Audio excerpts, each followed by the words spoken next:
وقف وقف، راح أحكي لك قصة من قلب الواقع عن أهم اجتماع للشياطين. أنا مهيمن، أصدقائي يسموني محفز. مرة إبليس سوى عزيمة للشياطين، هدف العزيمة أنه يبحثون عن طريقة لإخفاء أغلى ما يبحث عنه الإنسان. واحد من الشياطين قال نسرق ثروته، رد عليه إبليس وقال له لا، بالعكس نزيدها حتى تكثر مشاكله وتزيد شقاوته. وشيطان آخر قال نسرق عقله، رد عليه إبليس وقال له إذا سرقنا عقله بعد ما راح يحس بتعاسته. النوب قام الشيطان وحده ملعونة وقالت يا إبليس يا عدو الله، السعادة هي الهدف النهائي لكل إنسان، خلينا نسرق سعادته. هنا وافق إبليس بعد ما تأكد من كلامها، وسرقوا سعادة الإنسان، هي فعلا أغلى شيء ملك الإنسان.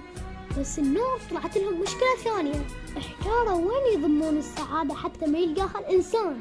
أحد الشياطين قال انضمها بأعماق البحر، وواحد قال انضمها جوا الأرض.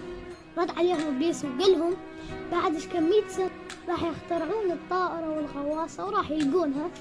وهنا قامت نفس الشيطانة الملعونة وقالت يا إبليس حتى الإنسان ما يلقى السعادة ضمها بمكان ما يخطر على باله، ضمها بأعماق قلبه، راح يدور عنها بالثروة ما يلقاها، وبالشهرة ما يلقاها، والجنس الآخر ما يلقاها، لأن السعادة بداخله مو بخارجه.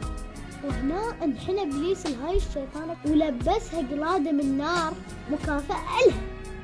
من ذاك التاريخ الإنسان يبحث عن السعادة بكل مكان إلا بأعماق قلبه. العبرة من القصة أنت الشخص الوحيد اللي يصنع سعادته، لأن السعادة ما تنطق، السعادة تنصنع. الرضا سعادة، العطاء سعادة، الصحة سعادة، السعادة قرار، والسعادة الحقيقية هي التقرب إلى الله. واحد من العارفين يقول ظللت أبحث عنك كثيرا وعندما وجدتك في داخلي. ولهنا أتمنى وصلت الفكرة، يا رب يسعد الجميع إن شاء الله.